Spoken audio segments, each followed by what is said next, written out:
because that's a sign of getting older. You know that. Oh, it hasn't yet. No, it hasn't. Oh, wow. Because, yeah, mine does like crazy. So you're gonna have to start pigtails coming out of your ears. You're gonna start braiding it. Yeah. That might be kind of different. I mean, there's people that grow their fingernails. Nails. Why not grow your ear hair? That's right. Put beads in it. Yeah. All right. Don't freak out about this. Hair. Okay. That's right. I'm just making sure we were live on Facebook. I wanted to hear us. Okay. All right. All right. We are there. All right. Everything seems to be working this morning. We're rocking and rolling. Isn't that strange? Now, first things up, of course, we got a late start from school. The phone calls went out this morning. Most people know about that. And they're going, but it didn't snow. It's because it's deadly icy outside. I mean, it is bad. I am not sure about 395 right now. But last night, if you gave your car, even in four-wheel drive, any gas whatsoever, you would start to lose traction.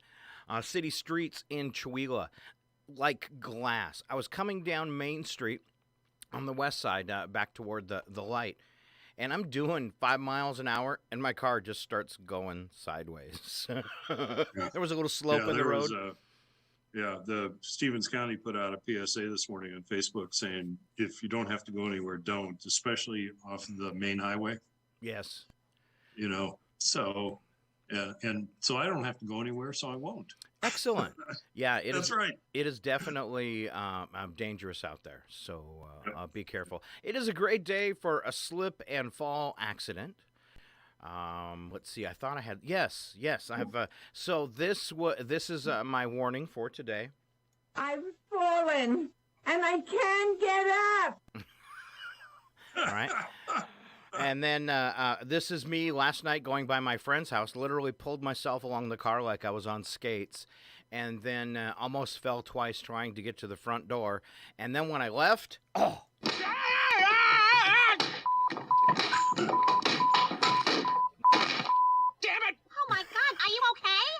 I am not okay! All right, there's your slip and fall accidents for today.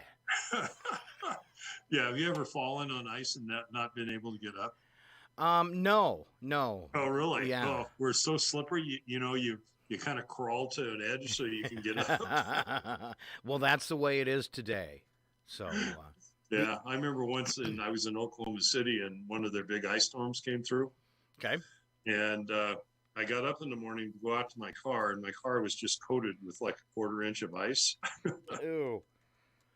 And I'm trying to figure out how am I going to get into this. And I went into the kitchen at the restaurant there and asked for a Teflon spatula.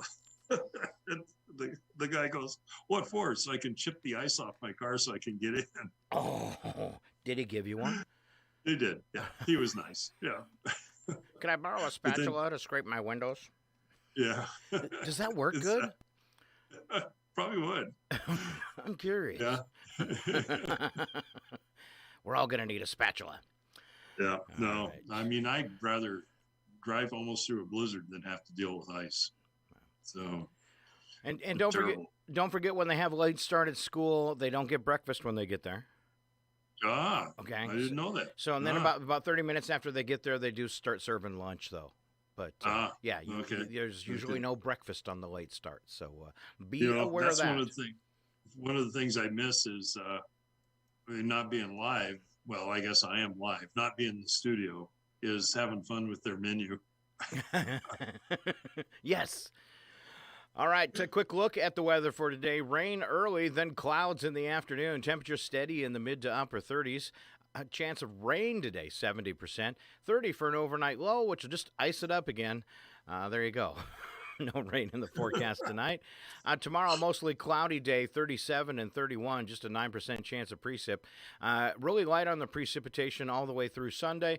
See, we got 10% for Friday, 38 and 34, cloudy skies. Staying cloudy. Saturday, 37 and 32, 22% chance of precipitation. Sunday, 36 and 33, same deal. And then Monday right now, 37 and 32 with a rain-snow mix at 35%.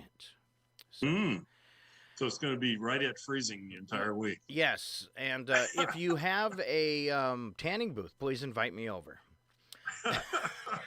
Okay. I really need a tan.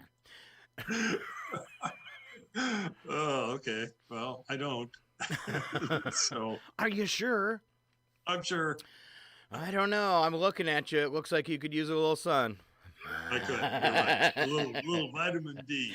Little vitamin D. About this time of year, we all can. Seasonal affective disorders, what they call it, right? Exactly. Yeah. All What right. do they call that in Seattle? Where the lack of sunshine. I think it was that. Maybe that was it. It is. It is. Seasonal Yeah. affective disorder. SFD. Yeah. Exactly. All right. New play coming our way. Let's see. Then it's going to be a dinner theater, too. We're going to find all about it today with Catherine Patton, excuse me. Over the River and Through the Woods is the new play that's coming. I also got some PSAs from Janet we'll have to do during our nonprofit roundup right here about Stage Time Theater School. So lots of stuff going on. And Catherine will join us in the 8 o'clock hour with a lowdown on the new play. So that's exciting. You said you kind of had some light news from the groups you like to talk about on Monday. First thing I want to know, what's this crusty snow done to the sledding up at the golf course? It's made it crusty. Okay. Which makes it go extra fast, right? It go extra fast. Yeah. I was talking to somebody the other day that went out snowshoeing actually, and you would think that it would have a pretty hard crust on it, and it doesn't.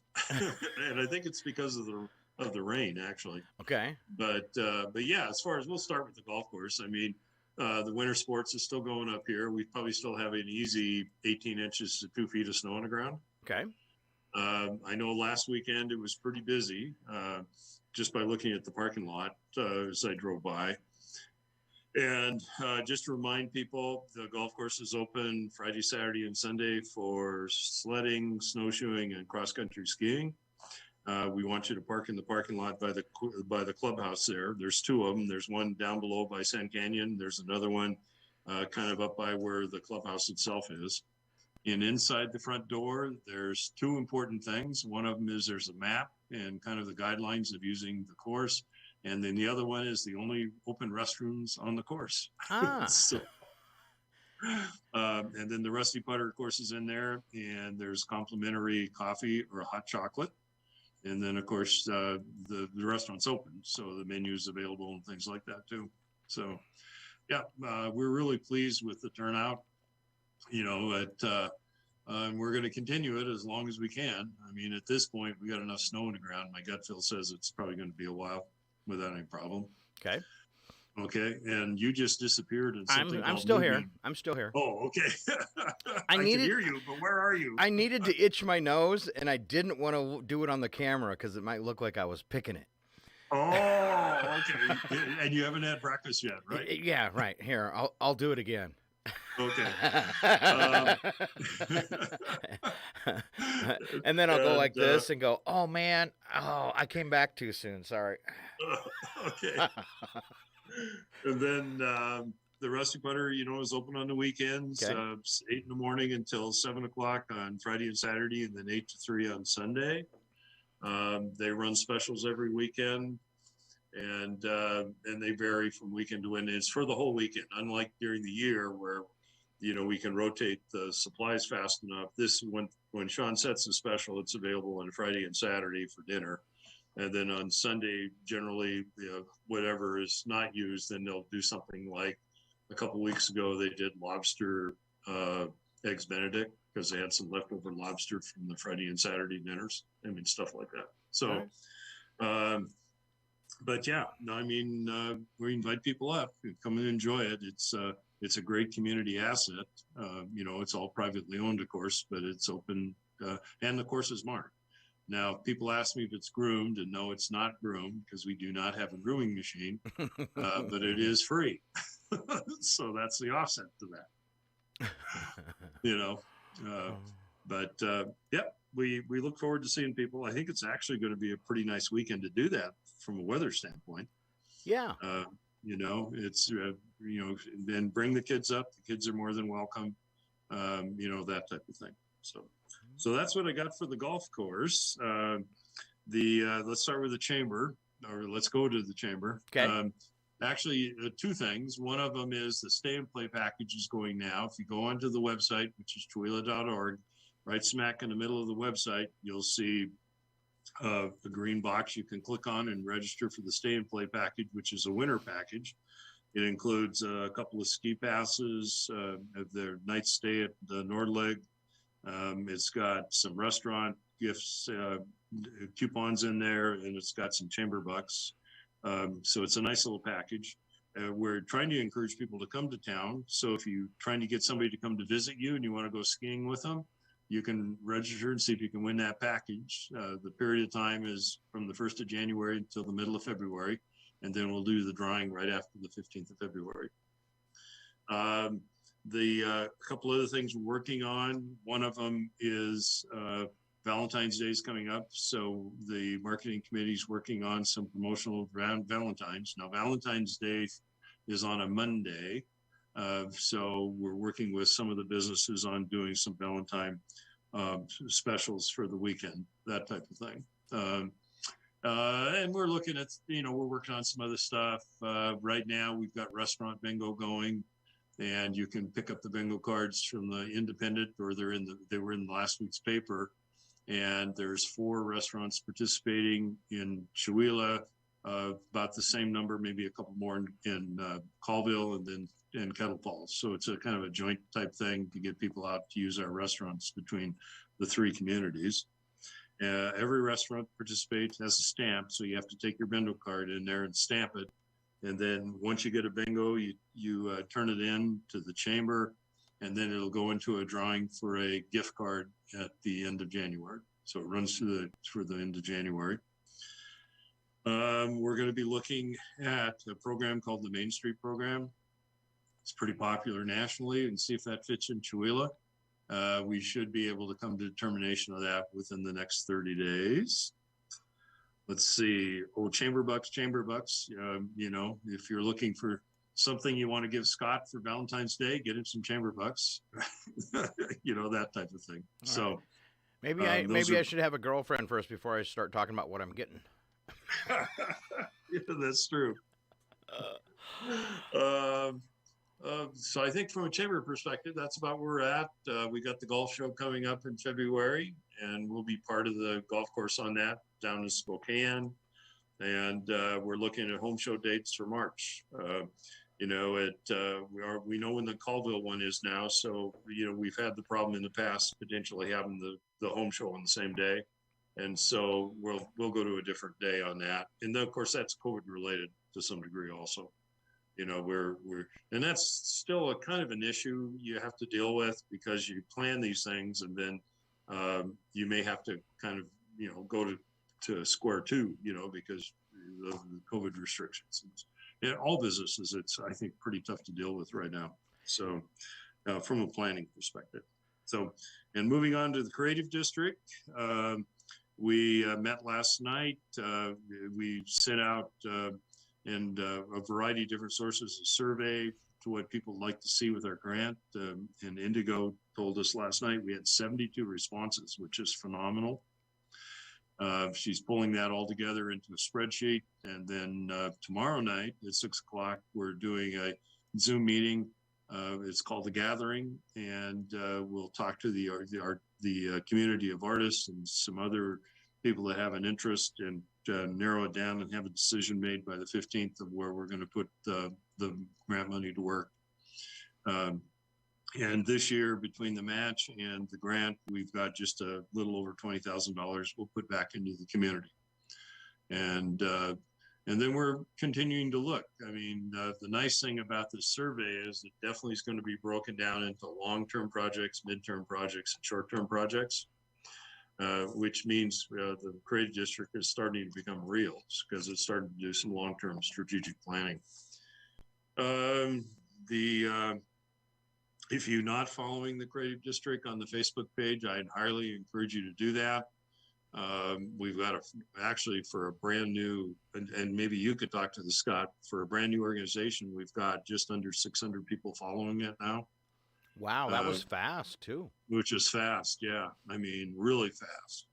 And so because of that, it's becoming kind of a community board for the arts, like all the Chewelah Center for the Arts stuff. As I get it, we post that on there.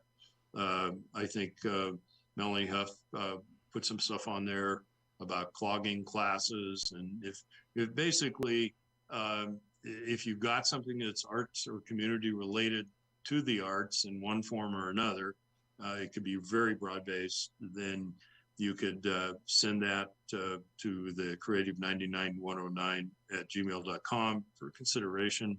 Or if you're an organization like the Community Center for the Arts, then we'll give them editor access so they can do their own posting. All right. But yeah, it's really surprising. In fact, Sharon Ludwig was on the call last night, and I told Sharon, "Do you have any time to sleep anymore?" Because it seems like they've really gone to town putting stuff together. Yeah, I'll be talking about it here in just a couple minutes. So they're really ramping up what's happening at the Center for the Arts. So yeah, but I think that's a great space that we don't have an event calendar on the website yet. We're working on that, but I think for those people that wanted to know what's going on in town relative to the arts, go to the Chewelah Chewelah Creative District Facebook page and follow it, and I think you'll be really, really surprised. All right. Of what's on there. Let's see. Beyond that, I think that's everything I had on my list. I'll have way more information next Wednesday when once we get the surveys compiled and we figure out what we're going to do. We're going to be, the Creative District's going to be showcased statewide tomorrow, or actually this afternoon, on a Zoom call because of what we've been able to accomplish in the way we're doing things. And with all the other creative districts on the call. And so that's a feather in the cap to the great volunteer support we've had. Fantastic. Right. Makes you guys look like big shots, right? It does. I mean, it's kind of like, I kind of tongue in cheek say we've gone from a what is a Chewelah to a where is a Chewelah, that type of thing. So, and that helps out a lot, because it's kind of like I was talking to Annette Roth at the Arts Commission. I was on a call with her last week, and she made something that really, I think, made us as an organization feel good. She said, "You guys do such a good job of running this and are so fiscally responsible. If you go for a grant and you need a letter of accreditation or recommendation, don't be shy to call us." Wow, that's a nice little feather in your hat too. That's right. Yeah. That's right. And that's a testament to the quality of the people that have been involved. I mean, we can get her done if we know what we need to get done. All right. So. All right. You got it all wrapped up there? I got a couple here. That's what I got wrapped up, man. All right. More from the Chewelah Center for the Arts and the Stage Time Theater School. They are starting their winter-spring session of classes on January 12th. That's today. All right. The acting students will be preparing for a production of Matilda the Musical Junior. Show is going to be presented April 1st, 2nd, and 3rd. So Stage Time School firing up tonight. All right, Chewelah Center for the Arts. Let's see. Elementary class, 3:30 to 5. Junior, senior class, 5:15 to 7. All right, 3:30 to 5 and 5:15 to 7. And thank you for doing this, Janet, just because we lost drama in the school. So this is a great thing for kids that love that. And I know growing up, drama was a big part of my life. Not the bad kind, the fun kind. Well, the time I've known you, drama is still a big part of your life. Oh, that's not true. I do, though. I do tend to get really excited, like on last Friday when we're having technical problems. Mm-hmm. So we had, I think one of our antennas shorted out for internet up at the tower, so it caused lots of problems all day long because the dish filled up with water. Yeah. Imagine that. Well, and it's not just comic or drama; it's comic relief too.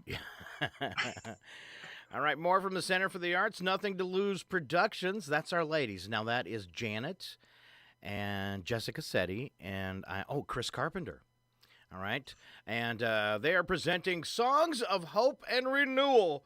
It's a continuation of the Popular Singer series that they've been doing, where they come up with different themes. This one coming up this Friday, 7 p.m. at the Center. All right, Songs of Hope and Renewal. I will be singing my big hit, Scott Gave Up. No, okay. Be happy. Okay, and Mike will be singing his "Working on the Chain Gang." Yeah. Be happy that I'm not singing. All right. Featured artists include Josie Abera. Oh, she sings so good. Ian Nixon, Dave and Ray DuVoe, Johnny Triplett, Kieran Sells, Dave Johnstone, Leslie Masuda, Craig McQuain, Sally and Doug McQuain, and more. Tickets just $20. Get out there and support the new theater. Absolutely. Yes. All right, and then coming up in, probably, let's say about 22 minutes, we're going to hit the airwaves with Catherine Patton. She's representing Park Avenue Players, who have a new play opening on the 21st. It is called Over the River and Through the Woods, and that's where we live. Exactly. So we will be getting all the deets on the new play that's coming up, so join us for that. Kind of cool because we're doing this Zoom thing again because of COVID. And she will be coming to us live from the theater this morning with the set behind her. So you want to? Oh, really? Yeah. So go ahead and log on to Facebook and YouTube now, and just do KCHW Radio, and log on to the live feed right now, and you will be able to see her in the stage, and that should be pretty cool. Maybe, No. So what you're telling me is I need to redo where I do my Zoom meetings to make it worth their. Tune in on Tuesday and see what Val did, because Zoom lets you do those really cool backgrounds. Right. So Val has it's one of our logos off the website, and just a little artwork.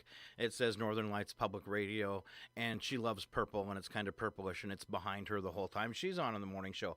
Alan on Veterans Day did an American flag behind him. That was pretty cool. And, okay.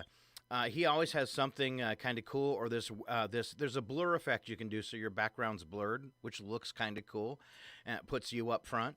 There's a way to tweak your Zoom meeting, Mike.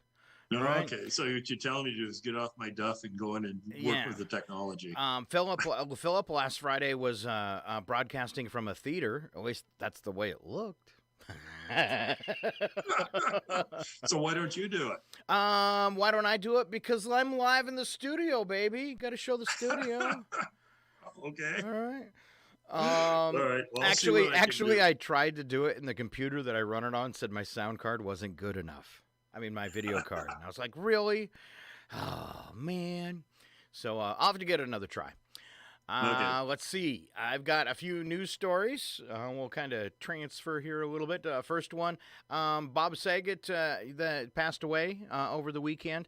They said there is no evidence of drug use or foul play, and that he passed in his sleep at 65. And that's kind of one of those things, this older guys, we can have heart problems and not even know it. Not even know it. Not even know it. Absolutely. All right. Craziness in the air.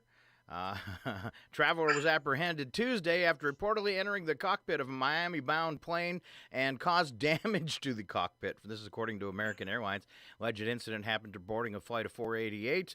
Let's see, it was going from Ramon Velilda Morales International Airport in Honduras and going into Miami International Airport. Airline said the flight deck was open when the unidentified person went in. He was apprehended after the employees jumped him. All right. Okay. Not even an air marshal. It was the employees taking him out. You got to love that.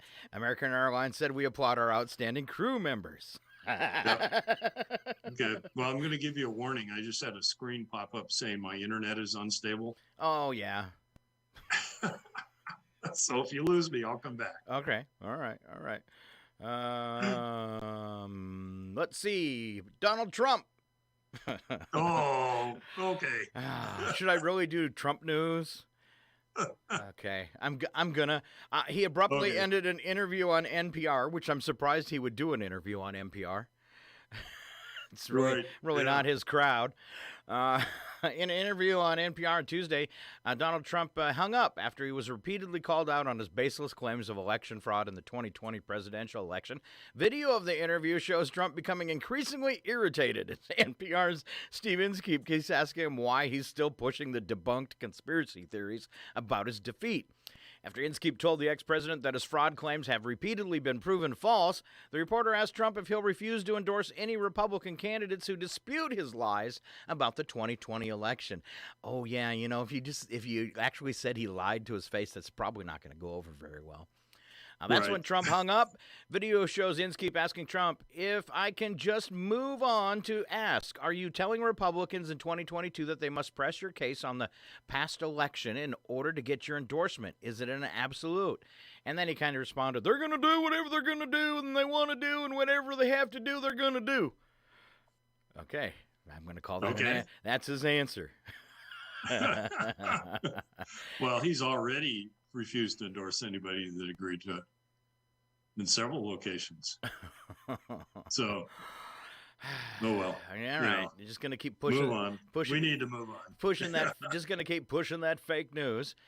Here's some good news. Scientists are seeing that COVID-19's alarming Omicron wave may have peaked in Britain and is about to do the same in the U.S., at which point they're hoping cases are going to drop off dramatically like they did in South America. Wouldn't that be nice? Oh, yeah. Yeah. And, so why is it going to drop off so fastly? Because almost everyone's had it. Yeah, I actually read something the other day that they think 50% of the population's probably had it already. I know one family swept through the whole family. I know another one, a smaller family, where everybody got it. I've got several friends right now with COVID. Some having little or no symptoms, and then some having one of the worst chest colds they've ever had. So it's still hitting some people hard. And I guess, because they don't tell you, I've asked them, I said, do they tell you what strain you have when they tell you have it? And they've said they don't. So you could have Omicron, you could have Delta or the new Deltacron. I don't know. Right. You got something. All we know is we're putting you in a plastic room. All right, but that could be exciting for the horizon, that things would finally drop off. Right. All right. Well, and I think everybody's getting, fatigued. I mean, there's no argument with that. Yeah, they're all running amok and not wearing masks, so it's spreading really well. Right. Basically, that's the truth. It's people have just gotten sick of it, and it's giving it a chance to really, really spread. So maybe we'd actually get herd immunity this time. I'm not going to hold my breath. Right. And I do that, right. I fall over. So.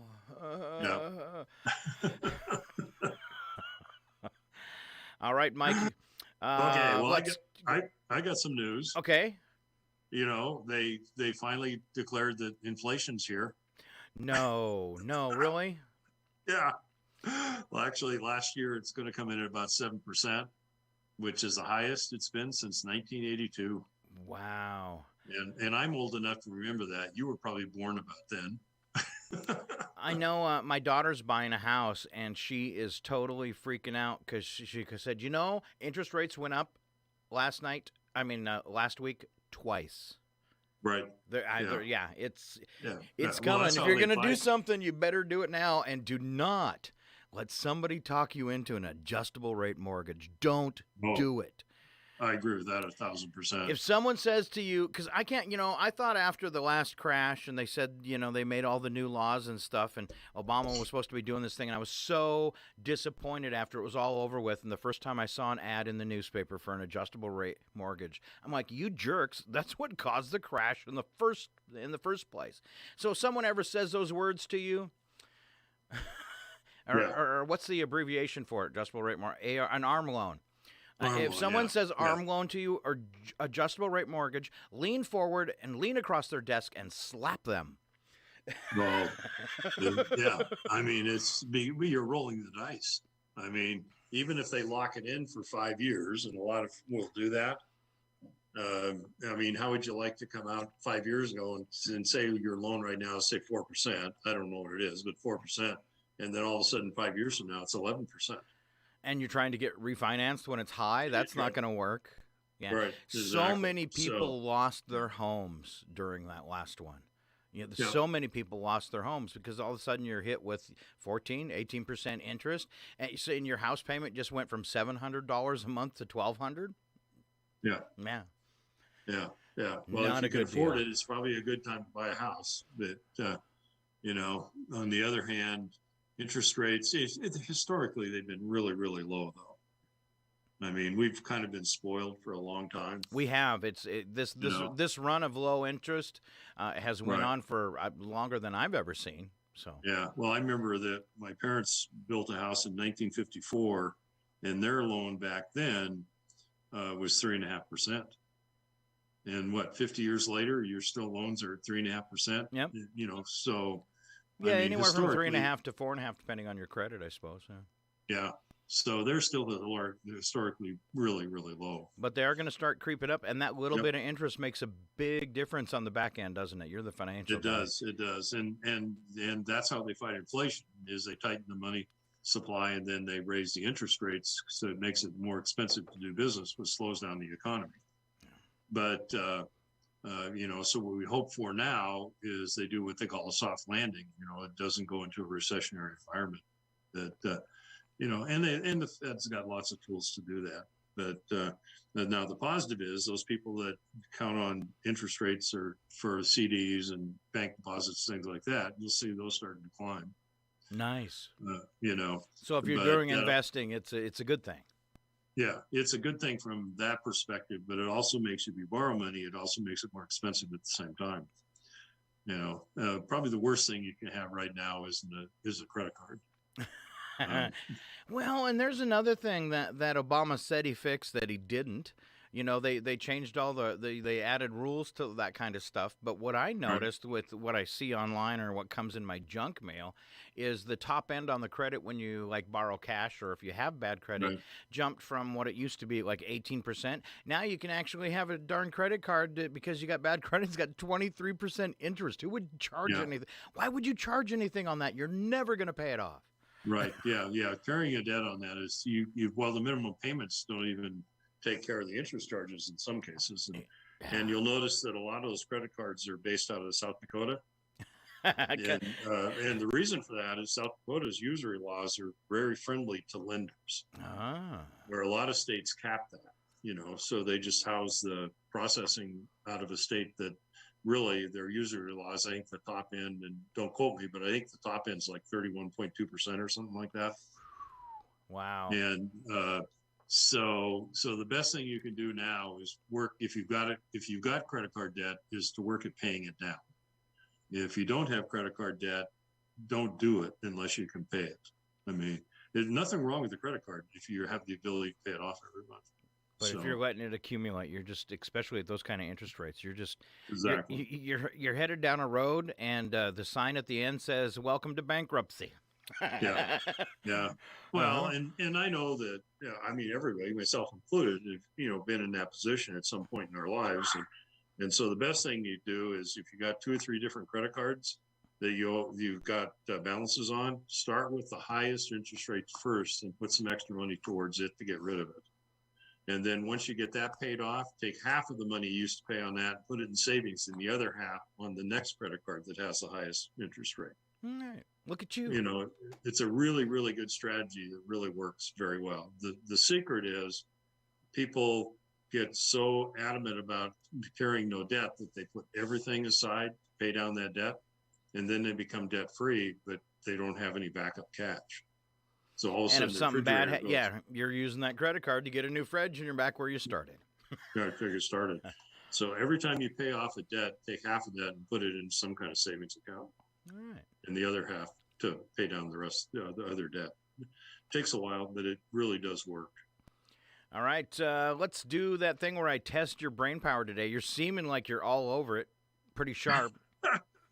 Okay. All right. Couple sound effects for you first. That's it, man. Game over, man. It's game over. All right. It's not going to play. Hey, there we go. All right.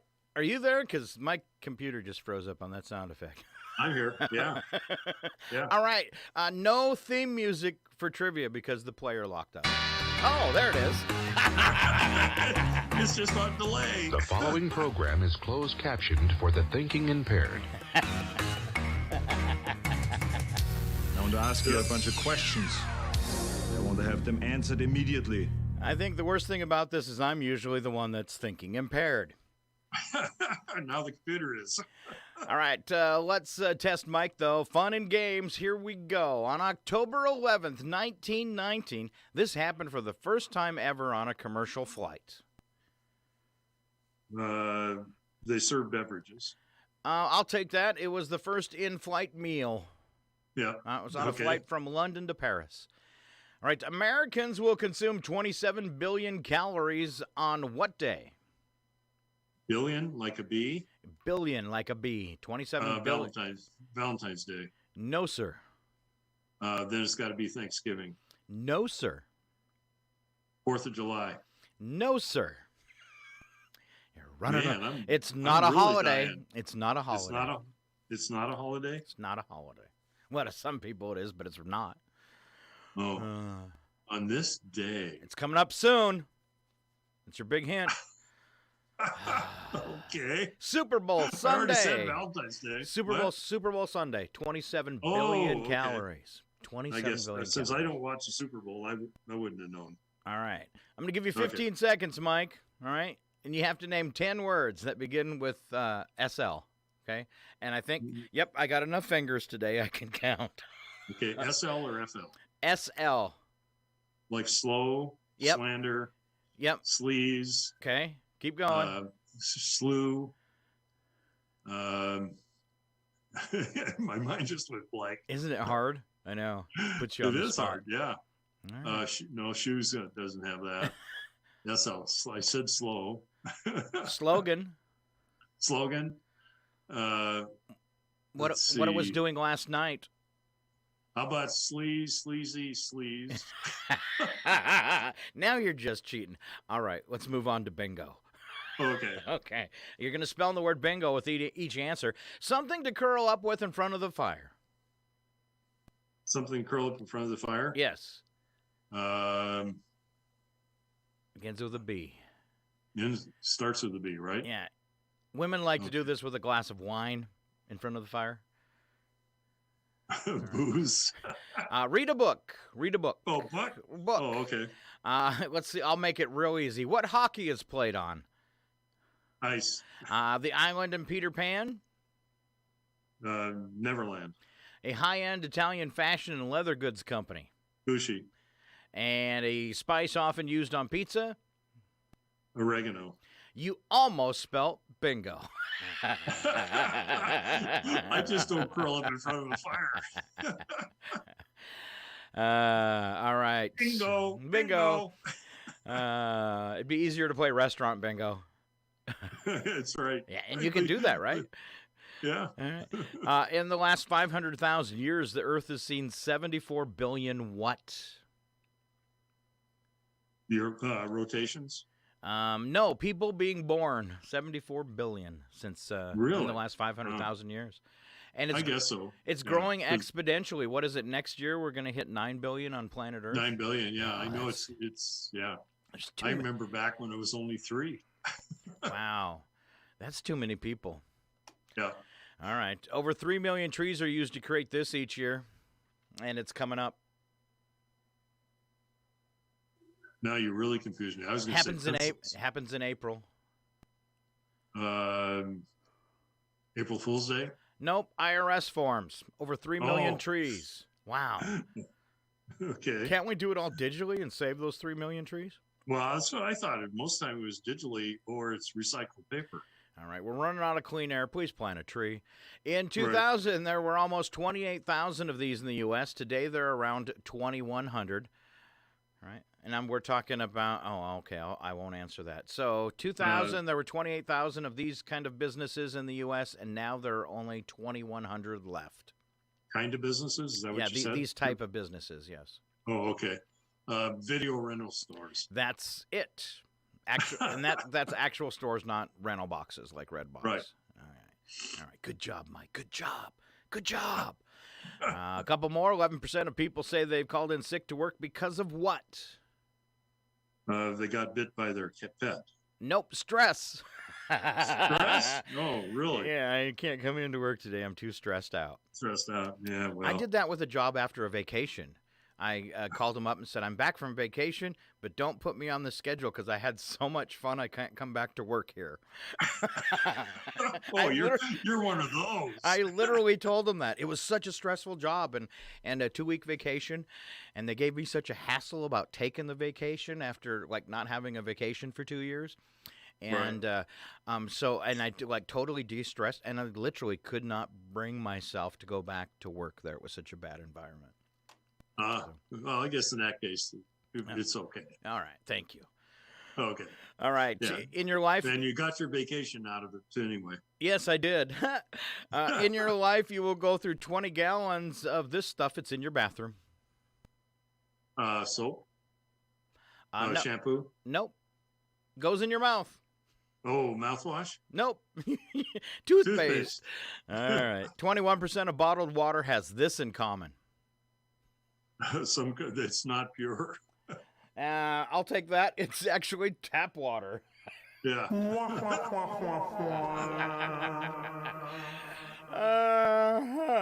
All right. Off we go to break time. When we come back, the beautiful, the talented Catherine Patton will be joining us live on the radio, live on Facebook, and live on YouTube. Rumor has it, the set for the new play from Park Avenue Players will be in the background. You don't want to miss it. Ah! Is that exciting enough? That's exciting. All right. Keep it right here. It's Northern Lights Public Radio, KCHW Chowila.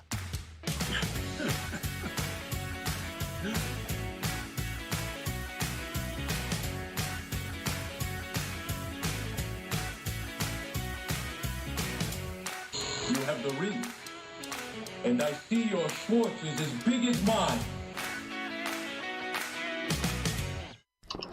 Welcome to 2022 Talks, where we're following our democracy in historic times. I've been having these quiet conversations with members of Congress for the last 2 months. I'm tired of being quiet. President Joe Biden and Vice President Kamala Harris turned up the heat on opponents of election reform on Tuesday in Atlanta. History has never been kind to those who've sided with voter suppression over voters' rights. And it'll even be less kind for those who side with election subversion. They're calling on the Senate to pass the For the People Act and to change filibuster rules to make it happen. The American people have waited long enough. The Senate must act. But GOP senators see things differently, accusing Democrats of trying to federalize elections. Here's Republican Senator John Barrasso of Wyoming. Ballot integrity, ballot accountability, ballot security, that's what we're here fighting to defend. And Shelley Moore Capito of West Virginia argues the filibuster is crucial for bipartisanship. By having the filibuster in place to make sure that we don't have the dramatic swings from administration to administration, from majority to minority, Republican to Democrat, and that we keep the ship sort of going in the right direction. Senate Majority Leader Chuck Schumer wants a floor vote by January 17th. Minority Leader Mitch McConnell says he's running again. The Kentucky Republican was elected to a 7th term in 2020 by a nearly 20-point margin, but has since been at odds with former President Donald Trump. Should Republicans win back the House in November, Minority Leader Kevin McCarthy is promising to remove Democrats Adam Schiff, Eric Swalwell, and Ilhan Omar from their committee assignments. McCarthy says Democrats created a new standard by removing GOP Representatives Marjorie Taylor Greene of Georgia and Paul Gosar of Arizona from their committees for inflammatory rhetoric.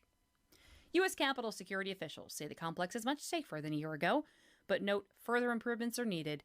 Police Chief Tom Major told lawmakers careful consideration will be used in the future about the use of protective fencing. We understand the impact it has on the community.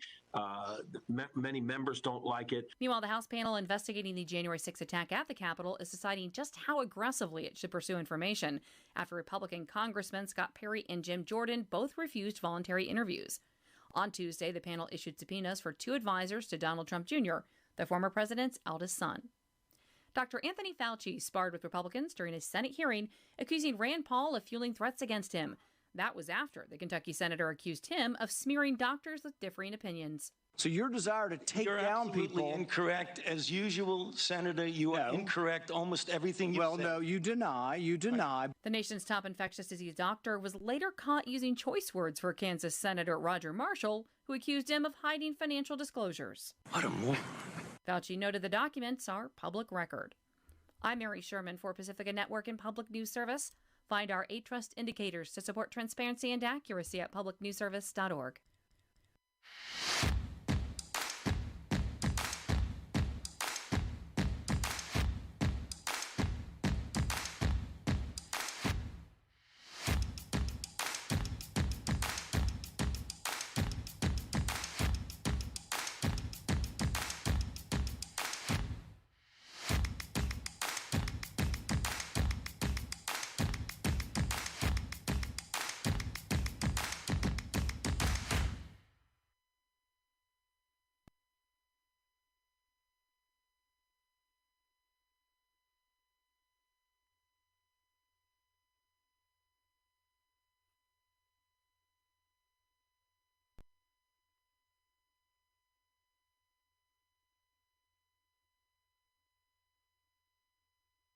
From Feature Story News in London, I'm Laura Macon-Isherwood. UK Prime Minister Boris Johnson has made an apology in Parliament following reports a party took place inside Downing Street at a time strict lockdown measures were in place. Mr Johnson faced tough questions inside a packed chamber and told MPs he accepts things should have been done differently. I regret very much that we did not do things differently that evening. Mr Speaker, as I've said, and I take responsibility and I apologise. Opposition party leader Sir Keir Starmer said the Prime Minister should do the honourable thing and resign. Mr Speaker, when the Prime Minister's former Health Secretary broke the rules, he resigned. Yes. And the Prime Minister said he was right to do so. When the Prime Minister's spokesperson laughed about the rules being broken, she resigned.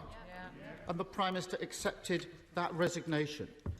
Why does the Prime Minister still think that the rules don't apply to him? Prime Minister Johnson responded by saying people should wait for the outcome of an ongoing inquiry into events.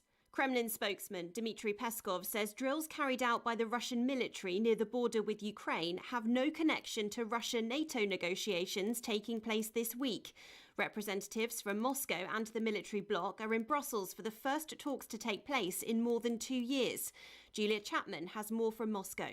The Kremlin has continued to defend military exercises conducted near the Ukrainian border, insisting that it has a right to position troops on its own territory.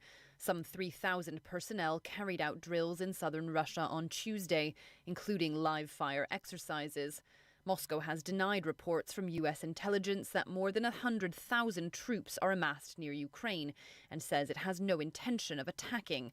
But the build-up has sparked a week of intense dialogue between Russia and the West. Delegations from Russia and NATO are meeting in Brussels on Wednesday. Moscow has presented the bloc with a list of demands for security guarantees it wants implemented. Julia Chapman, Moscow. Dutch athletes competing in the upcoming Beijing Winter Olympic Games have been told to leave their phones and laptops at home to avoid being spied on. That's according to Dutch media, citing sources close to the matter. Patrick Fock reports from Beijing. According to Dutch newspaper De Volkskrant, the advice to athletes and other support staff coming to Beijing not to bring any personal devices with them was part of a range of measures proposed by the Dutch Olympic Committee. It's aimed at countering any possible interference by Chinese state agents. A spokesperson for the Dutch Olympic Committee said cybersecurity was part of the risk assessment made for the Games, but Gert Slot declined to share any further specifics. The Dutch team will be given unused devices in China to protect their personal data from Chinese surveillance, according to the report by De Volkskrant. Patrick Fock, Beijing. From bureaus worldwide, this is FSN. With FSN Spotlight, I'm Simon Marks, looking in more detail today at the parlous state of the aviation industry. Heathrow Airport disclosed yesterday that more than 500,000 passengers cancelled their Christmas flights in the UK as the Omicron variant rapidly spread. That erased hopes of a Yuletide recovery for the sector, and travel industry executives say uncertainty over COVID-19 testing requirements and shifting travel restrictions are adding to their anxiety about the year ahead. John Holland-Kay is Heathrow's chief executive. He says it's very hard to forecast how rapidly the aviation sector will recover. Our best view is that we will get to about 45 million passengers this year. So that's more than doubling of what we saw last year. So that's a very significant growth, but still a long way from being fully recovered. It could get worse than that, of course. We may well see further variants of concern coming out, which will mean that we'll see borders being closed once more. What we are seeing is it's quite peaky. Very few people travel in January. It really comes back to the few people who can get away, and of course business travellers. But even they are reluctant to fly when there's a concern that they might not be allowed back into the country. And he says Heathrow normally would have seen 7 million people passing through the airport over Christmas, but last month fewer than half that number walked its halls. I'm Simon Marks. To recap the top stories, UK Prime Minister Boris Johnson has apologised following reports a party took place inside Downing Street during a lockdown, amid calls for him to resign. As Russian officials meet NATO representatives for talks, the Kremlin denies military drills carried out near Ukraine's border are linked. And Dutch athletes have been told not to take phones and laptops to the Beijing Olympics over reported spying fears. That's the latest feature story news. Laura Macon-Isherwood reporting.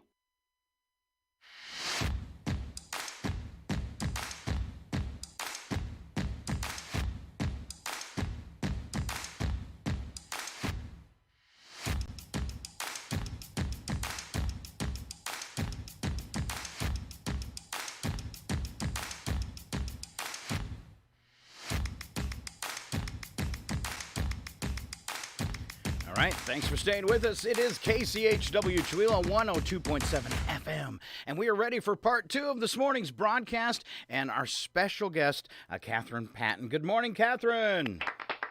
Good morning. It's so nice to be here. All right. Now, not quite the way we wanted. Weather kind of has trapped you at home. Yes, I came up Burnt Valley last night after rehearsal, and my sweet little Outback barely made it up the hill. So I thought, this early in the morning, I don't think that'd be very smart to try to go down it. No, that's a good call. And if you can't make it in a Subaru, you ain't making it in anything. That's thought. Mm-hmm. No, don't take it. It's really bad. I was talking earlier about last night doing 3 miles an hour and just sliding sideways across the road. Oh, my gosh, that's so scary. No control. No control whatsoever. Well, and it wouldn't have scared me if there weren't cars on each side of the road, because I was going down Main Street. It's like, am I going to slide into their car? I hope I'm not sliding into their car. Bumper cars. And it's back to my thing where I think all cars should be made out of rubber. Why not? All in right. the wintertime up here. Go ahead. I was just saying that up here, I'm about 1,000 feet higher than Chihuahua is. And so while we got lots of rain in Chihuahua yesterday, we didn't get rain. We got a little bit of snow. And so it was warm enough that the snow kind of melted on top of the ice, and it became just like it is in Chihuahua, just slick. And Right. So up here, we don't play bumper cars. We play either bumper deer or bumper tree. Or bounce off the berm, kind of like pool. Yes. All right, Catherine, you are representing the Park Avenue Players and we'll say the Chihuahua Center for the Arts, right? Aren't you on the board? Yes, sir, I am. I was very honored to be asked to be on the board last year. All right. So, Catherine, tell us a little bit about your history in theater. How about that? Well, I started singing on stage when I was about 9 years old, and I was involved with musical theater, went to college on a vocal scholarship, and really got into the musical aspects of theater. And as I have become more mature, as we say, the voice has changed, and I've gotten more away from musical theater and got more into comedy and drama theater. And started directing when I was in Owensboro, Kentucky, at Theater Workshop of Owensboro, and had a wonderful mentor. His name is Kelly Elder, and he's actually coming here to Chihuahua to do his Mark Twain Here show, where he plays Mark Twain as a fundraiser for our stucco project for the Chihuahua Center for the Arts. And so I had a wonderful mentor, and I've loved directing ever since. And so this will be my first time directing here. I produced the one-act play festival that we had a couple of months ago and directed a small show that actually I was in, so that was pretty easy. And now they've given me the opportunity to direct this comedy, and it is going to be just fun. It's going to be a really fun show for everyone. All right, now tell us the name of the show. The name of the show is Over the River and Through the Woods. It's written by a gentleman named Joe DiPietro, and he wrote another play that almost every community theater in the world has ever done, and it's a musical called I Love You, You're Perfect, Now Change. So you love that title. That's real life. And so it's so well written that the comedy is something that everyone will be able to enjoy from the standpoint that they have probably gone through the same things that these people have gone through. If they haven't gone through it yet, they probably will. Okay. All right. Now, how many plays total do you think you've directed? Just curious. 12, maybe 14, something like that. All right. That's quite a few. Yeah, I've had a wonderful time directing. I think one of my favorite things about directing is when you have someone who is acting with you and you're talking with them about their character, and all of a sudden the information that you're giving them becomes knowledge, and they get this ding, ding, ding thing going on in their head, and they get it. And so they understand the vision that the director has, and then they're able to pull their experiences together and then really go with it. So when you have actors like we have, where I just am so amazed at the talent that we have in this town, and to be so small. And so we have these people on stage. We have Deanna Barnes, and who directed Odd Couple, my first show that I was in here, and she did a wonderful job. And when you see her on stage, you just fall in love with her. She's a great a great actress too, and their version of the Odd Couple, I enjoy. I can't, I thought, well, I've seen this, a few times in theater, and of course TV show and the movie and all that. And am I really going to enjoy it again? It was awesome. Oh, good. Yeah. Well, good. Well, I didn't realize at my age that I could play a pigeon sister, so that was interesting. And I kept raving about him, but, Bob Stevens kind of stole that show, too. He really shined. He had like a supporting role in that, but, man, when he talked, you were laughing. He that nervous quality going that he can do so well. Yes. And you just love his actors. He's quite good. And then Bill, who played Oscar in that, is playing Deanna's husband, as they truly are married, in this. So they're playing Frank and Aida. He was an immigrant. His father put him on a boat when he was 14 years old with 200 lira in his pocket. That sounds really big, but that was about 7 cents. And that was in probably, that would have been in the early teens, the 19 teens, when he would have come to America, and then he and Aida met, and they've taken care of their family since then. And then we have Dave Tupac playing opposite Bonnie Raill, and both of them have just made their characters into something so special. You are going to fall in love with them as a couple. The writing for this couple is just outstanding. And, Bonnie has the comedic timing of a Hollywood big star. She really does. I'm always impressed when I see her on stage. She has got, don't you think? She has just the greatest comedic timing. She knows how to deliver those lines to get the laugh. Yes, she did a one-act show with Steve Warner they called Prisoner of Love, where she handcuffs her husband to the couch because he won't talk to her. So trying to get his attention. And that was hilarious. And we did that as a Reader's Theater, and her timing was impeccable. So yes, you'll see the same thing in this show.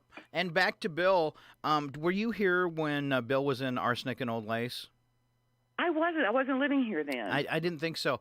There's a scene in that where Bill was playing, I believe, a police officer, or he was either acting with a guy that was playing a police officer. But you go to intermission, and then when you come back from intermission, they're supposed to have been up all night. And when the lights come back up, they had taken Bill's hair and put it on, like standing straight up. It was so awesome. I mean, just when the lights came up, you just automatically just started laughing right then. So there's some of my pack of memories that I'm sharing. I don't know why. Well, that's because it shows how versatile these people are. It's just amazing, these people. That's one of the lines in the show. It's like, you people. Nick, who's played by Eric Stevens, Bob's son. I don't, honestly, I think in my life, I've lived all over. I've lived in 15 states in Australia because I was a traveling nurse, so I've lived everywhere. I really don't know that I have ever worked with a young man as talented as he is in so many ways. His magicianship is one thing, but his ability to explain nuance with a raised eyebrow or a tilt of the chin is something that generally only mature actors who have worked and worked and worked to get to that have it. And he has it at such a young age. he's going to be outstanding the rest of his life. Well, you don't realize. I mean, you look at him because we're older, and we look at Eric and go, "Oh, he's a young person or whatever." But you got to realize that Eric has already put in 20 years of theater because of stage time. You know, it was funny when he left and then came back to town. The first time I had him on the radio after he'd spent time honing his craft of being a magician, and he actually, it's the first time I've ever heard it happening anywhere, and it's on YouTube right now. He actually came on the show and did magic on the radio, and you can close your eyes. It works. I don't know how he did it. It was amazing. So isn't that something? I can believe it. I do. I believe it. He's so talented. And he brings that out every night. His characters, right now, we open the show on January 21st. And so we are still, several days away from our first show. But they have got their characters really honing in. And I think that by our rehearsal on Tuesday, that we will be absolute. And so I'm really looking forward to the Friday. All right. Now you have a brand new actress, correct? I do. Her name is Dr. Taryn Ridley. Taryn, I met her because she is a physical therapist at the hospital. I met her. She was doing physical therapy on my shoulder. And so I was talking to her about theater, which I do to everyone I meet. I'm sure that people get tired of it, but I don't care. So we were talking about theater, and she was saying, well, yeah, I've done a little theater. And I said, Taryn, you need to come and audition. Well, she did. And there wasn't anyone that came close to her from the standpoint of how she did in auditions. And so I'm so excited to introduce her to Chewelah audiences with this show. I think that we're going to see a lot of her in the future. And, it's one of those things. She comes and she does a play. It's like a drug. You're going to want to do another one. Yeah. That is true. You can't get away from it. There's something about the camaraderie in the cast, the applause, of course. Who doesn't love adulation? But also, there is this thing within the people who are involved with Park Avenue Players and with Nothing to Lose and with Stage Time, and that is we want to deliver a quality product. Going to the theater isn't cheap. It isn't very expensive for Chewelah. I mean, it's 3 or 4 times more to go see a show in Spokane.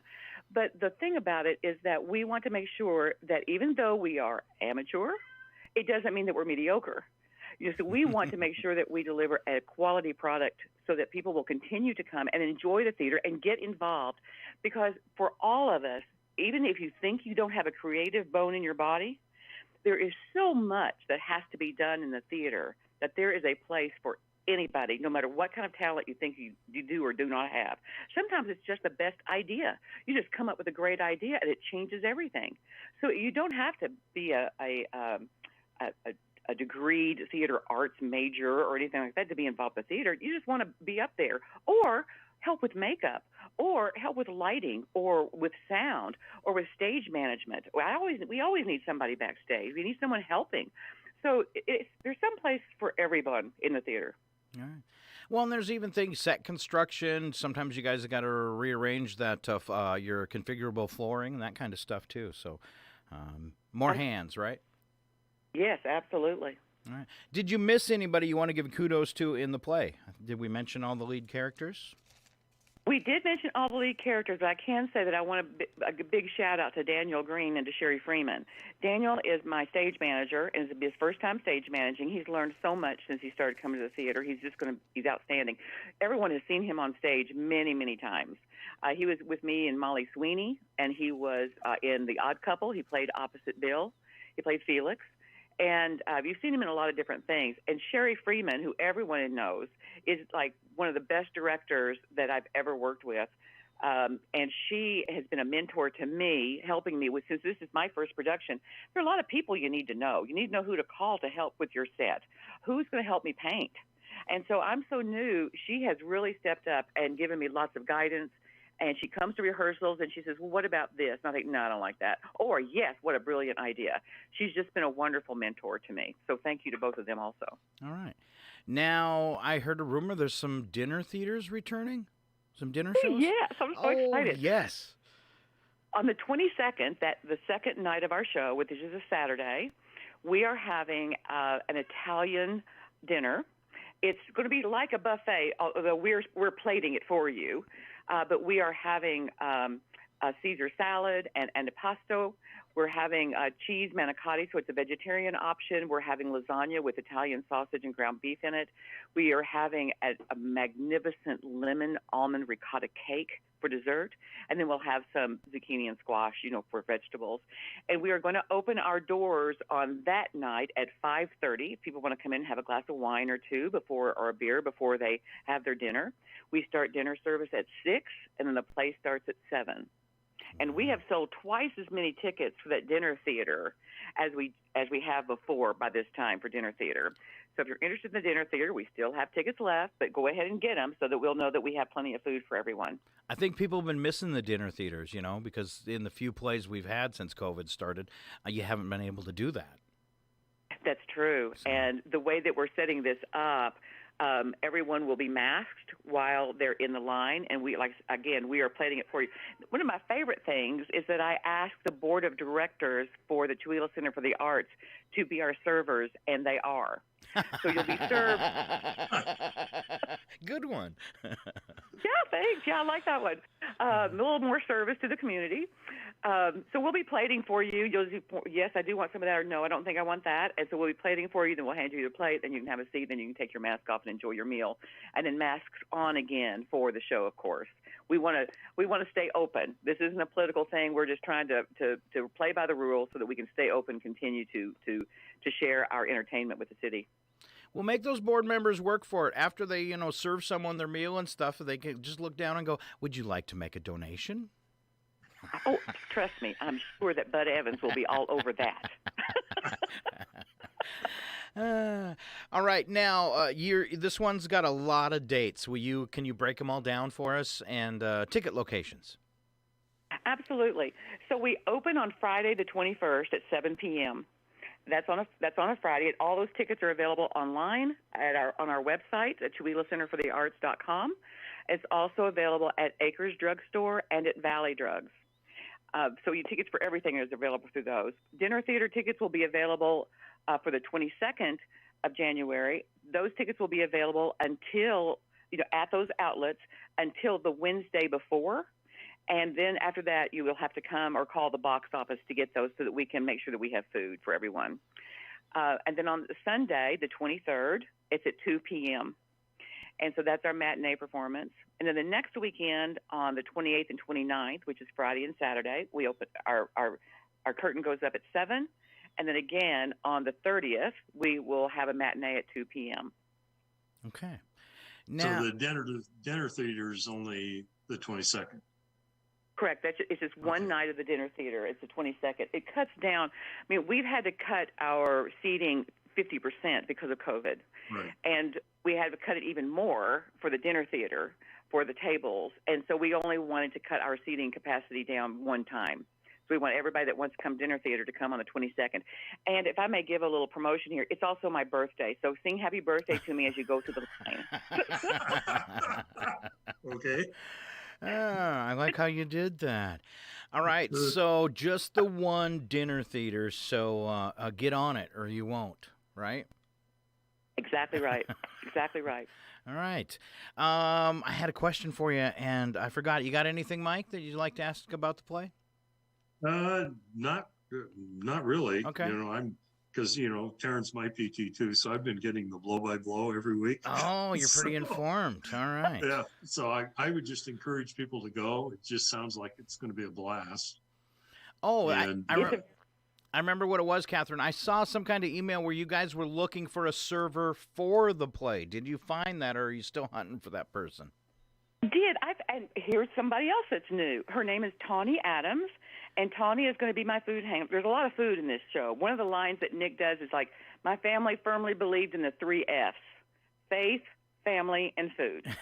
And a lot of food in this show. And she is going to be my food wrangler and make sure that everything is edible for the cast and that it's plated up and everything. So we did find her. And she's new to us also. She's actually really new to town.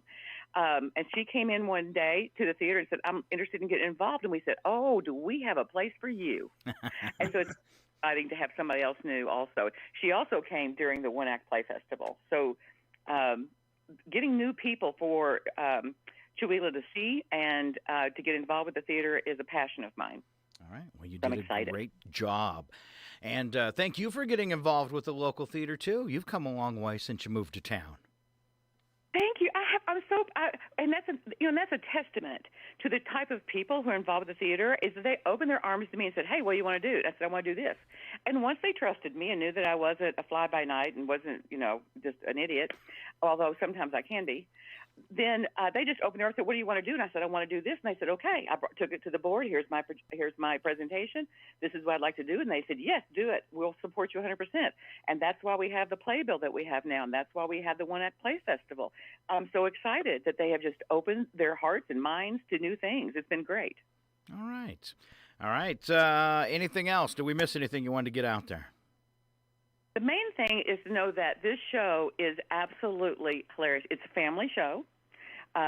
There is a lot of religiosity in it because they're Italians, and it is that's not a funny part of it. It's just part of who they are. But we will have the Trivial Pursuit game will crack you up when they're trying to figure out who was in High Noon with Lana Turner. It is just hilarious. They go everywhere from Humphrey Bogart to Merv Griffin. All right. Over the river and through the woods. Opening night, January 21st. And right there, Catherine Patton from PACA and Archwheel Center for the Arts. Thank you so much for being here this morning. You are awesome on the radio, Catherine. Well, thank you, Scott and Mike. Thank you so much for having us, and we're excited to be here. Thank you. All right. Once again, Catherine Patton, big round of applause. Oh, thank you. All right. Have a great rest of your day, and enjoy your time at home. Don't go anywhere, because it's nasty out there. I'm going down to paint today. No, I'm going down. Okay. Yeah. All right. Wish me Yeah. Be really careful. What I was doing is drive on the edge of the road, so at least you have two tires in slush. That's what I did the whole way home last night. Yeah. You have to. Everything else was icy. All right. That's right. Be safe. Once again, Catherine Patton, our director for Over the River and Through the Woods, opening night, January 21st. Thank you. Thank you. Thank you.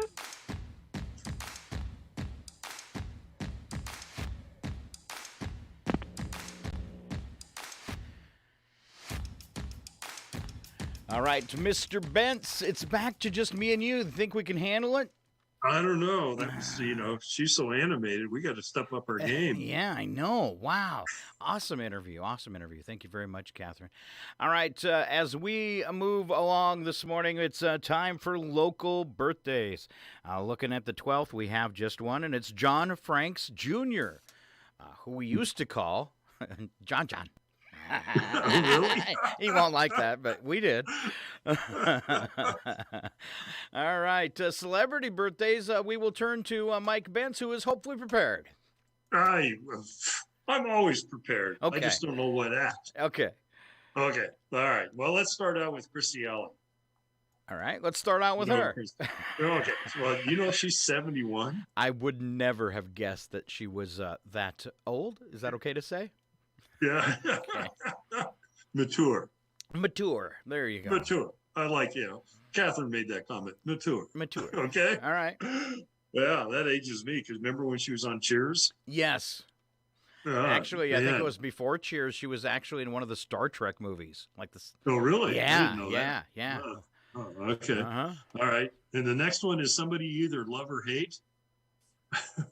Howard Stern, 68. I'll take the latter. Do you know how much he's mellowed over the years? Have you noticed that? I haven't. Oh. So he turned me off so long ago, I never went back. Oh, yeah. No, I've just noticed that. Not that I've listened to him a lot, because, he's a radio guy too, right? Yes, he is. Yeah. Okay, then somebody I haven't seen in a long, long time. News correspondent Christiane Amanpour is 64. Oliver Platt, 62. I don't know who that is. Do you know who that is? An actor. Okay. Good guess. Yes. No, I know he's an actor. I just can't remember what he's been in. Okay. All right. Well, Amazon founder Jeff Bezos is 58. Yay for him. That's pretty anticlimactic. Do not give him a present. Give him an Amazon gift card. Okay. Singer-director Rob Zombie is 57. So is he the zombie guy? Is that? I don't know. His movies are bad, and so is his music. Okay. All right. Okay. Well, now we're going to a whole lot of people I have never heard of. Well, don't do them then. I don't know any of them either. All right, let's move on to history. It's called It Happened Today. One of my favorite television shows as we start off in 1966. A big deal to me because I was a baby. It was Batman the TV series on ABC. You know, in 1966, that was one of the few shows on TV that came on in the afternoon. Do you know that? It came after all the soaps. Oh, really? I did not know that. Oh. And they strategically brought it on TV right after school got out. Oh, sure. I started watching it a few years later, probably reruns, but that was a big deal. That was a big deal. It was. It was a big deal. All okay. Right. Smack, bang, pop, kapow, kapow. 1969, Led Zeppelin's debut album was released. In 1971, it was All in the Family that debuted on CBS. That's another one of those shows that would never happen today. It would never happen today. Archie Bunker. Wow. Right. You are a meathead. Poor is it Edith. Poor Edith. Oh, yeah. Could you imagine living with that guy? Oh, yeah. All right. Yeah. On a 1991 act of the U.S. Congress authorized the use of military force to drive Iraq out of Kuwait. 94, burglars tore through a wall at Anducci's Pasta Bar in Vancouver, British Columbia, and made off with 500 servings of lasagna. No cash, just lasagna. Oh, but they got the cannoli. I love cannoli. Oh, yeah, they got the cannoli, too. Bring back the cannoli. We don't care about anything else. Yeah. All right, 95. We'll skip that one. 2006, firefighters in Budapest, Hungary spent 5 hours removing a window, taking down part of a wall, and using a forklift to take a 700-pound woman to the hospital to start her weight loss program. Sorry.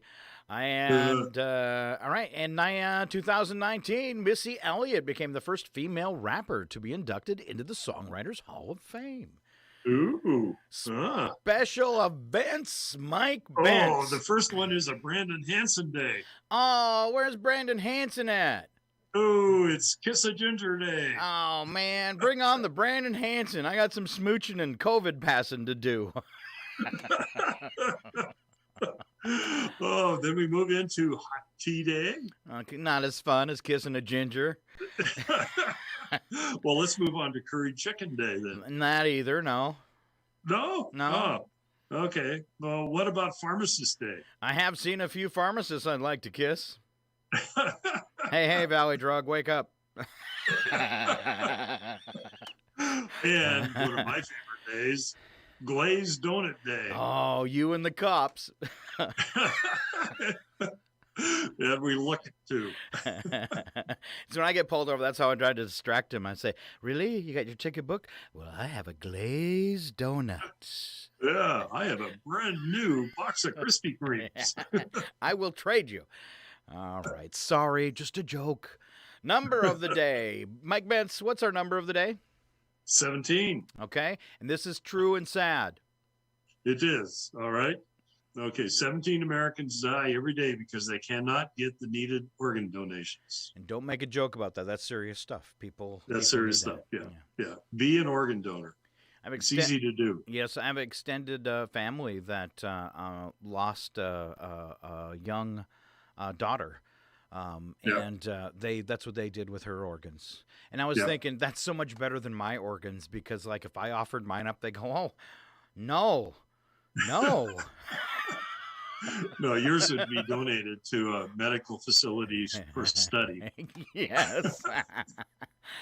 All right, no bits and breaks today. We just don't have time for it. Mike's got a more important place to be, he said. Oh, I didn't say more important, but I do need to be on this call. All right. 9 o'clock. All right, so you're going from Zoom to Zoom, and we'll try to give you a bathroom break in between. Real quick, it is time for the bacon. Slap some bacon on a biscuit and let's go. We're burning daylight. It's the world of strange. A world gone wacky. Out here, due process is a bullet. And some of the scariest people on the planet. I think you're bluffing. Be afraid. You know, you look mighty pretty when you get mad. It's your odd news on KCHW. Just sit back and enjoy the show.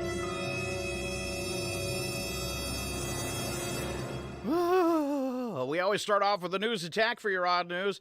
It's kind of a fun one where we give you one line that's true and a second line that's a bad joke. Mike Bantz, that's a tough one. Sure, give me this one. You always start. I'm just sorry. It's just, okay. Maybe, all right. Well, maybe you had this coming. Maybe I did.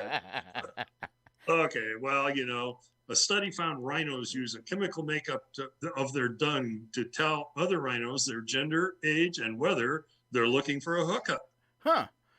Yeah. No, Scott, don't try this. Okay. I'm already thinking. Hey, smell that? Lisa just updated her profile. Oh, ow. All right, you delivered it pretty good, though. Yeah. All right, it's Girl Scout cookie season, and there's an app to help you find them. It's free, and you can download it directly to your waistline. You know, I love Girl Scout cookies. Mm-hmm. Do you love Girl Scout cookies? I love all cookies.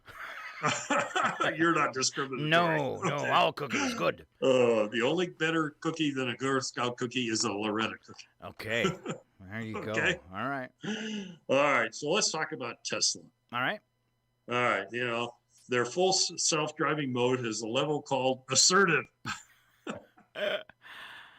The general manager here at the station, Scott, wants a Tesla, but will only buy one if they offer road rage mode. Wouldn't that be awesome? Press it. And add to that road rage mode, I want an ejector seat. Okay. I've always wanted a car, strangely, with an ejector seat. All right. A study found that pet owners tend to be fatter than non-pet owners. Well, it's not easy saying no to a handful of kibbles and bits. I didn't realize they were that high in calories. That's right. You know, Scott, it's cold outside. I notice. I hate it. Yeah, get out there and warm up your car. I do. It's not me talking. It's the request from your cars that just called in. Warm me up first. All right. You know, my new Ford pickup talks to me. Ooh, in your sleep or like regularly? When I go into it, I say, "Hello, Ford." And it goes back, "Hello, Mike. What would I like to do for you today?" Yeah, I asked the gal that's on my phone, like the assistant, if she could call me sexy, and she said no, but here's some web results.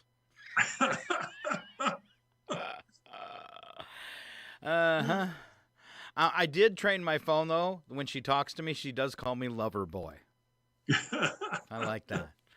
All right, what we needed is another survey, and here it is. It finds 8 in 10 adults are intimidated by the rules for drinking wine. Raise my hand, I will. I'm too uncultured for that. Just unscrew the cap and hand me the bottle. And put a straw in it. Yeah, if you could. Maybe some ice cubes. All right. There are only 3 rules that matter. Open wine, insert straw, and drink. Apparently you've done it before, Mike. Wow. Well, on your next date, you can get 1 bottle of wine and 2 straws. I've done that. Oh, really? No, I'm just kidding. No wonder you have trouble. Yeah, I know. They're not impressed at the screw top wine. Or the box wine. Oh, yeah. And I'm a lot of fun after a full box of wine. All right, Okay, last one is you. Okay, all right. Well, you know, first Tom Hanks appeared in a TV show in 1883. That's a new TV show. You know that, right? Yes. Okay. And now his wife, Rita Wilson, will have a small role. Huh. Yeah. I'll tune in when Wilson, the volleyball, gets apart. Oh, he likes those Wilsons, doesn't he? He likes those Wilsons, yeah. All right. This isn't in our normal odd news stories, but I want to do it anyways. They're getting shots for shots in Quebec. First dose vaccine appointments quadrupled in Quebec after the Canadian province required vaccine passports to buy alcohol and marijuana. So if you want to buy alcohol or marijuana in Quebec, you got to get a shot first. Wow. That's probably a pretty good strategy. Quebec announced the new rules Thursday when there were an average of 1,500 first dose appointments. On Friday, 6,000 first dose appointments. Wow, I wonder if they could do that in America. That's kind of scary, isn't it? That's true. Wow. It'd be the rebirth of the moonshiners, though. Wow, I can't believe that. You going to buy alcohol or marijuana? You got to get vaccinated. All right. I'll take it in both arms, please. No. All right, on to our wacky but true. We don't add anything to these stories. They're totally true. Would you like to start off? I will. Okay. All right. A jury has convicted a 25-year-old Minnesota man accused of illegally possessing nearly 77,000 vaping cartridges that contain dangerous levels of THC. Wow. 77,000. Yeah. Yep. Authorities say the cartridges are believed to come from out of state for distribution in Minnesota. Now, it'd be kind of nice if they'd actually put that into a statistic that we could, tell how much that actually, what is it, a gallon? Is it a thousand? Yeah. It's 77,000 little ampules. What is that? Like maybe, I don't know, 20 gallons of marijuana. Let's see what Officer Joe Friday thinks about that. Marijuana is a narcotic, medically and legally. It never did anybody any good and does everybody a lot of harm. There you go, Joe Friday. Let's spoil a wedding. An Australian bride-to-be has devised an unconventional way to prevent COVID-19 from ruining her big wedding by purposely attempting to catch it. This sounds like a bad idea. Video detailing her preemptive wedding-saving measures making the rounds on TikTok. A caption on the video posted by user @MaddieSmart31 reads, "Your wedding is in 6 weeks and you still haven't had COVID." The 15-second video titled "Catch COVID, Not Feelings" shows the soon-to-be hitched embracing multiple men and women, even swapping drinks at a Melbourne nightclub in an attempt to contract the virus, which she seems to believe will prevent it from crashing her wedding. She's purposely trying to get COVID. I've got some messages for her. We're all going to die! And this is a bad idea. Doesn't anybody whisper in her ear, bad idea? Bad idea, yeah. All right, one more stupid sound effect. There's no way for a man to die. Yeah, you're right, Ed. A parachute not opening, that's the way to die. Getting caught in the gears of a combine. That's the way I want to go. All right. Sorry. The next story, don't read the title. I know. But the rest of it's not too bad, and I'm just going to smile while you read it. Well, here's a tip for Scott. Oh, quit picking on me. Okay. Don't rob any store where you recently applied for a job. I don't think I need to go any further. That's pretty much it, yeah. That's pretty much it. Oh, a 29-year-old man behind bars after allegedly stealing $350 worth of items from a Pennsylvania business and threatening to stab a clerk who sought to stop him. Okay. That sounds okay. According to the criminal complaint, Jacob McFarland entered an Adult World Emporium in Philadelphia suburb, walked out with a pair of, well, it really doesn't matter, does it? No. Well, kinda. Okay. I'm curious. Well, use your imagination. Okay. Okay. All right. When an Adult World worker confronted McFarland in the store's parking lot, the accused thief allegedly threatened to stab the man. Okay, the employee, cops noted, was able to identify McFarland basically because he just recently applied for a position at the business.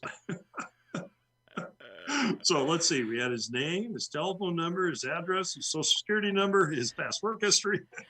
Wow. You think he would have? Maybe he forgot his mask. It could be. But you know what? I bet you he's got some really nice lingerie for prison. That's true. Yeah. You are a sad, strange little man. I got my 2 hands up. I surrender. Come and lock me up here forever. And really, it wasn't me. What Mike said was untrue. I would never do anything like that. I've never done anything like that. I promise I will never do anything like that. Now, we are going to enjoy this meal. No one can stop us from enjoying this meal, so enjoy it. Stop crying. Okay. All right. Last story. Woman in China facing charges after allegedly assaulting an apartment building superintendent with a mop. The super confronted the woman after he saw her mopping the walls in the building's hallway. The woman began to curse at him, claiming he was harassing her, and hit him in the head with the mop after he followed her into the laundry room. All right. This was in China. It kind of went down like this. I was really surprised they both knew martial arts.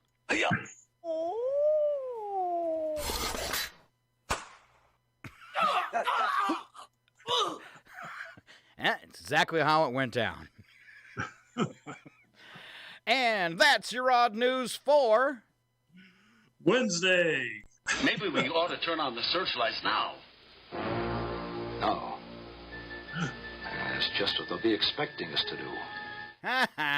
All right, that is our show for today. Thank you so much for being here. I'm Scott Allen. I'm Mike Betts. And you are free to go to your next appointment. Thanks so much for being here. You bet. You bet. We'll see you next week. All right, we'll see you next week. We will talk to you later. And you out there in Radio Land, you have a great day. And thank you for tuning in. And now I have to head off to my car. To the Idiot-mobile. Uh-huh. Flip sliding away. Sliding away in my Idiot-mobile. See this? This is my boomstick.